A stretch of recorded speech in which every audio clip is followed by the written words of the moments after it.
Hello, welcome back everybody. Today we're going to continue on with the all-time records series up to the end of the 2022 regular season. The bulk of these videos will cover just the regular season stuff, but there's a couple playoff notables in there. Just little fun facts I've included. So with the Boston Bruins, they were a bit of a different story than videos I've done so far because they have been around for a long time.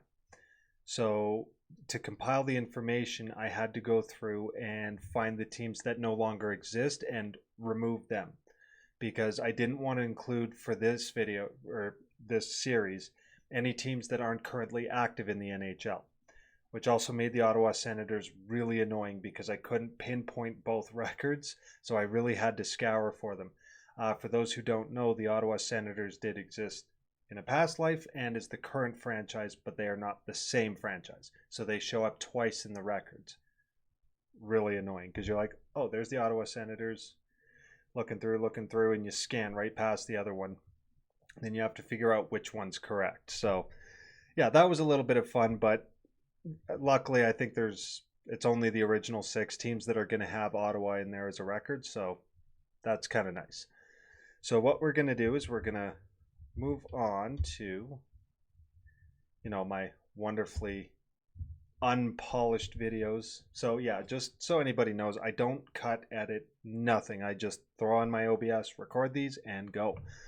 I don't know, I kind of like it that way. So for the Boston Bruins, they have played a total of 97 seasons, and they've had 75 playoff appearances in that time. A lot of that did come during the original 6 era, the original expansion era, where there weren't very many teams and a high percentage of them usually made the playoffs. So you're thinking like 8 out of 12 teams would make the playoffs, that kind of thing. So the older teams with a high percentage of playoff appearances is not entirely a surprise to me. Of those 75 appearances, they have won 6 Stanley Cups, most recently in 2011. I do believe they had a 2013 finals appearance. I think I may be correct on that. And a 2019 finals appearance against the St. Louis Blues. Which for me, that series was a whole lot of fun for a number of reasons. So as it stands, they currently have 12 retired numbers in the franchise. 2, 3, 4, 5, 7, 8, 9, 15, 16, 22, 24, and 77. They have positive records against a staggering 27 teams. And in most instances, it's not by a little bit. So they have been quite a good team through the regular season for most of their history. So they've played a total of 6,708 games played. Of those, they have 3,292 wins versus 2,429 losses, 791 ties, and 196 overtime losses.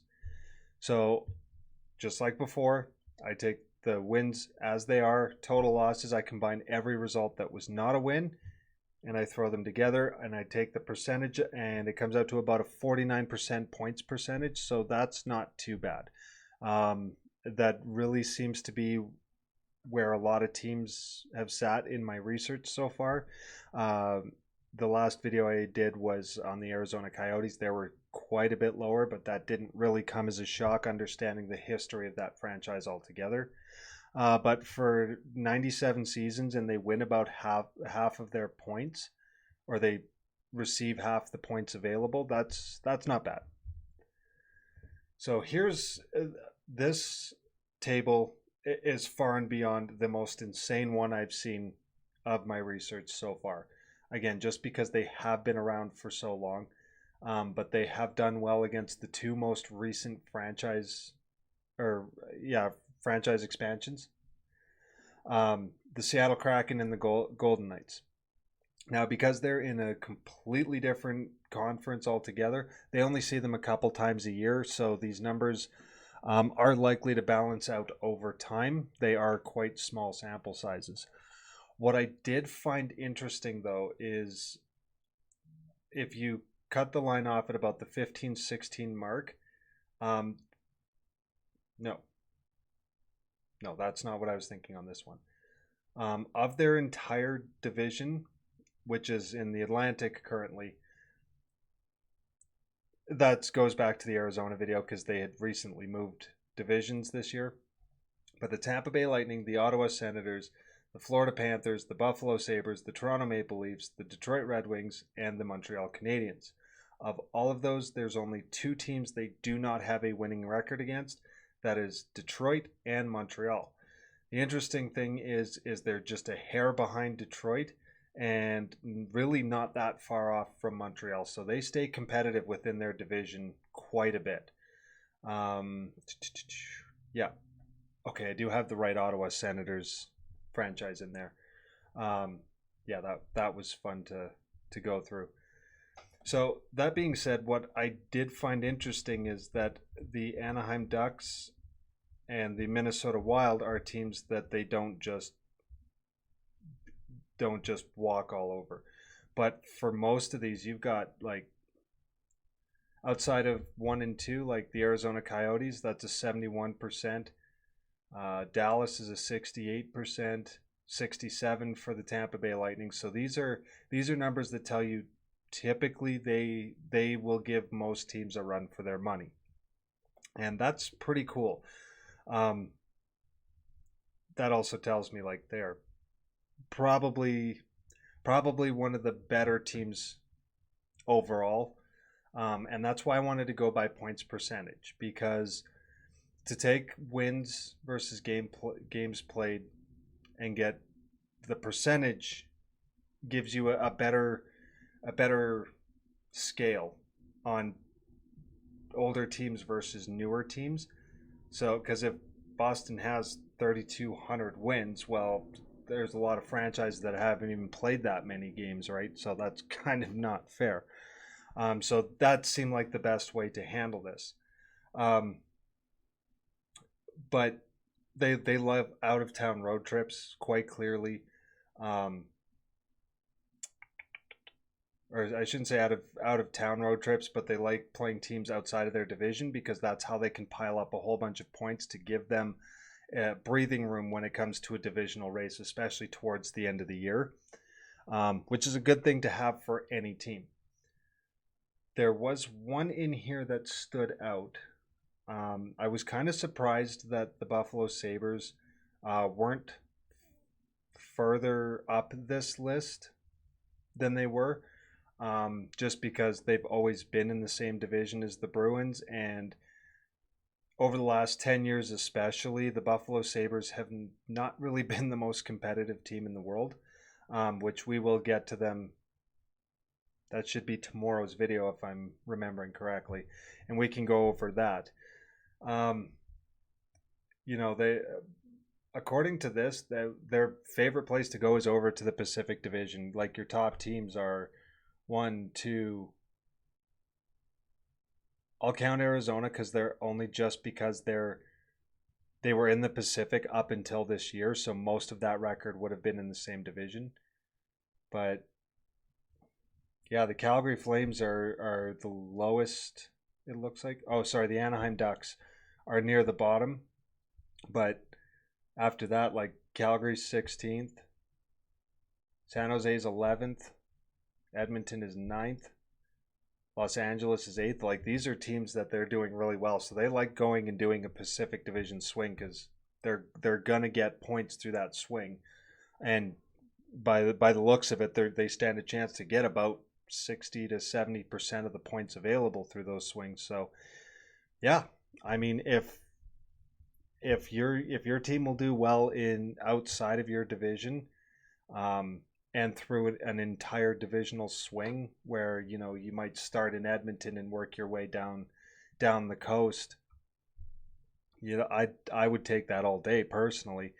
Then when you come back home and if you don't have a good divisional matchup and you lose a game, then it's not as painstaking. What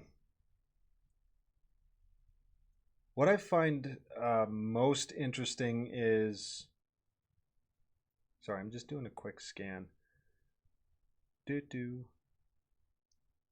is they have a winning record against the Toronto Maple Leafs, but technically they have a negative goal differential. It's not by a ton. Like when you're looking at a total of 4,000 goals scored between the two teams in matchups, and you're only out by what 14 goals. That's not a whole lot to talk about. But I always found those numbers interesting when you were good against a team, but you had a negative goal differential, so you were using your defense to win those games.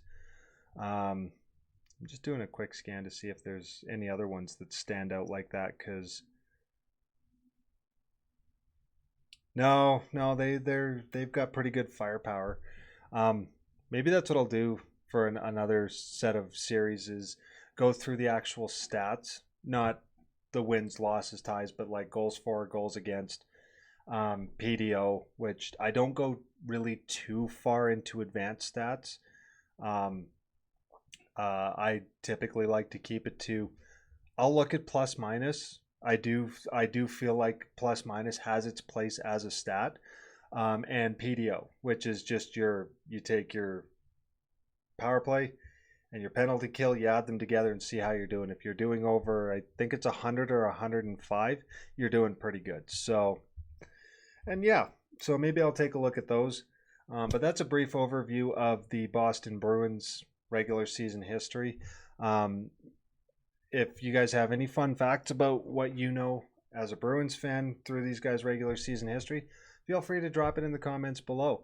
Um, I always like to hear from people and what they think, and how they see other teams, because I try to watch everybody, but I'm not invested the same way into every team. So, but that, yeah, like I said, that's a brief overview of the Boston Bruins regular season history.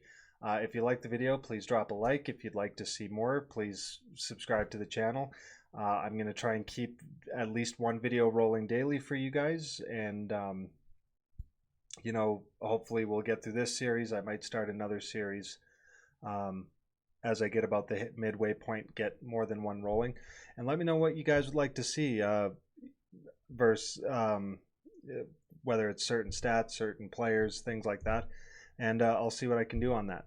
But until the next video, please stay happy, stay healthy, stay safe, and all the best.